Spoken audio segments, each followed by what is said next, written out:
Now going back to my alignment has an assignment.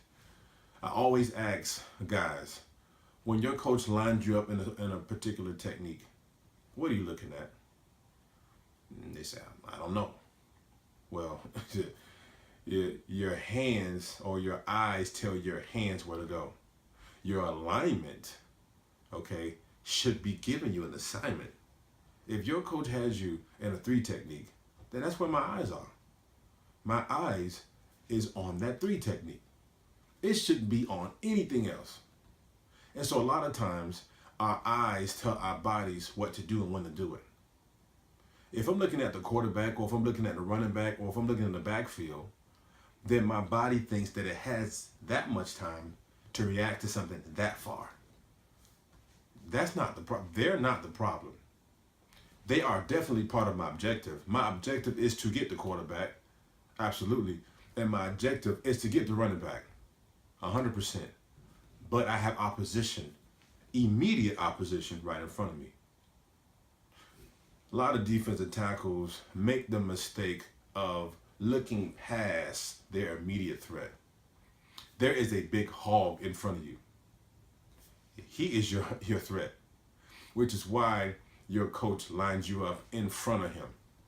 First, my first objective is to attack that guy in front of me. That's number one. Where are your eyes? Where are you looking? Are you focusing on the point of attack? Or are you looking in the backfield? And that's part of the reason why you're getting hit in the chin by an offensive lineman. Because your eyes is not on your target. You're looking over him, and that's what's standing you up. That's one of the things for sure that's making you stand up in your stance. My first priority was that guy. And I had to learn to play in my box, and I had to learn how to play him and defeat him and deal with him. When I prioritized my assignment by my alignment, then I was a lot more successful because I trained my eyes to look at the right thing. You've got to train your eyes to look at the right thing. Big Dogs, we play AA football. That means aim and attack. You need to read your sign. Assignment. There is a sign in front of you, and you have to know how to read the sign. The next thing that I would definitely have to talk about in answering this question, coach, is under my chin. How do I play with my hands? And this is vital for me. And this would be, what does your hand activity look like? And I describe this in 2 different ways. With the hand activity, I describe this in 2 different ways. A defensive lineman can have helicopter hands, which is they go up and then they go out, or airplane hands. Airplane hands is when they go right out. They take this path right there from the dirt or the turf right in his chest. That's what the hands are doing right off the bat. Helicopter hands would be when they pick their hands up and then they go forward. And that happens for a lot of different reasons. If you're picking your hands up, then you're standing up. If you're shooting your hands out, then you're going out. If you let your, here's my motto. One of the things that I teach my guys, and one of the things that I lived off of. If you let your hands go, your hips and feet will follow. Let your hands go, your hips and feet will follow. Your hands command your body. Your hands command your body. If you are picking your hands up, then you most likely are standing up. And you most likely don't have leverage.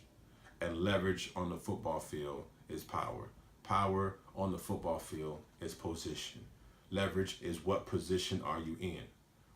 Most cases, the position that you're in is determined by your hand engagement or your hand activity. If you're picking yourself up, most of the time you're not. 99% of the time, you're not in good position. If you're picking your hands up and then going out, it's what I call helicopter hands. You're not in good position. Your hands are not landing. Your hands are not on. You don't have any power. You don't have any control because you're not letting your hands go. You're not coming out your hips.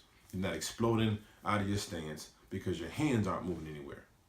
Okay, this causes a delay and you get off.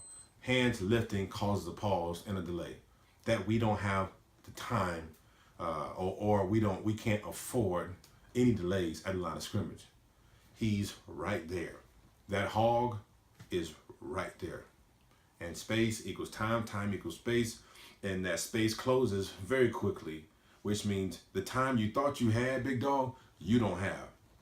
So you can't afford to waste time, which means you can't afford to waste steps, which means you can't afford for your hands not to strike him immediately.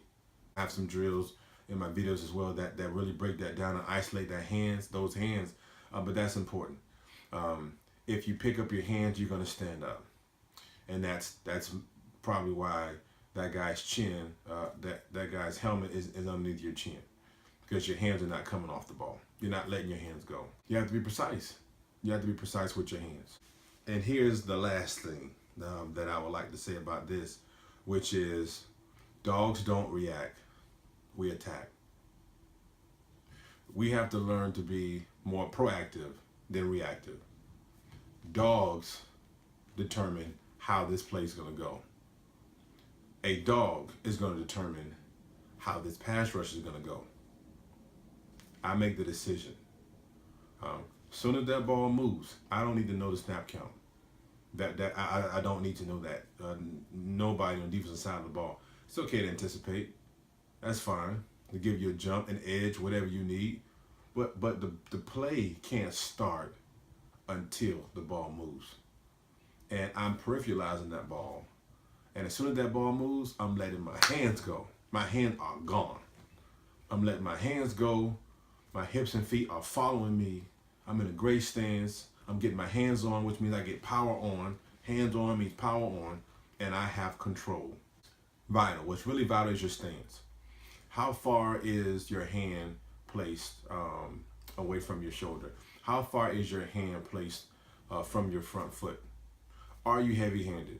If you're heavy-handed, then you're not going to pick your hands off the ground to get your hands on the guy in front of you. Too heavy. They're too far. Or they're too far away from your shoulder. They're too far away from under your shoulder. And if they're too far away from under your shoulder, they're heavy. They're way too heavy. Hips, which is also vital. Number 2, very vital. Because your hips determine your arrow for me. Are your hips slightly above your head?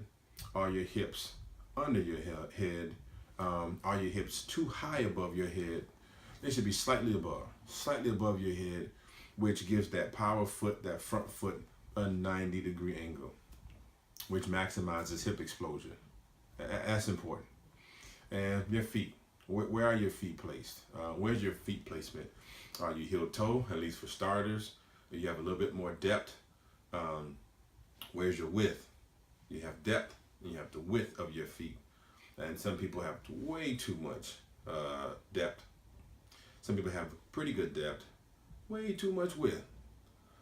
Again, these things are vital because now you can't maximize your get off. Your feet are in place. There's nothing under your hip to help explode your hip. They're not aligned. That's important. And then my next thing would be, what's your assignment? What's your assignment? Well, that's based on your alignment. And based on your alignment determines what kind of stance you're in. Are you in the right stance? Do you have your man hand down? If you don't have your man hand down, then you're not delivering a blow. What's my next thing?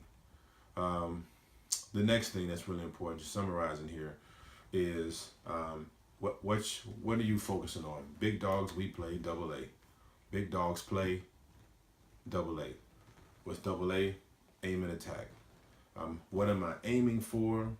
What am I attacking? Where are your eyes? What are you focused on? That's really important. Am I looking at the right thing? My hands. Do I have helicopter hands? Do I have airplane hands? What kind of hands do I have? Am I taking advantage of maximizing the little bit of space that I have between me and that hog. Am I maximizing that? You've got to take 6-inch power steps. You got to get your hands on right now. The man with inside hand lead the dance, baby. That's important. So Jay Smith, appreciate your question. It was a good question. Could certainly go into even more depth than this, but it's important. That was a really good question. But dogs, let's learn to be more proactive than reactive, because we determine how that play is going to go. We determine what we want and how we're going to do it. It's our choice. So Big Dogs, thank you for joining me. Good question. Keep sending questions in. We'd love to answer them on Big Dawg Football. Coaches would love to hear what your input is on this question. Big dogs out there all over, appreciate you. Would love to also hear what your take on this question is. But certainly a good question. Certainly something that happens quite often. But check your vitals, Big Dawg. Appreciate you. Hey, 5-star athlete, let's go to work.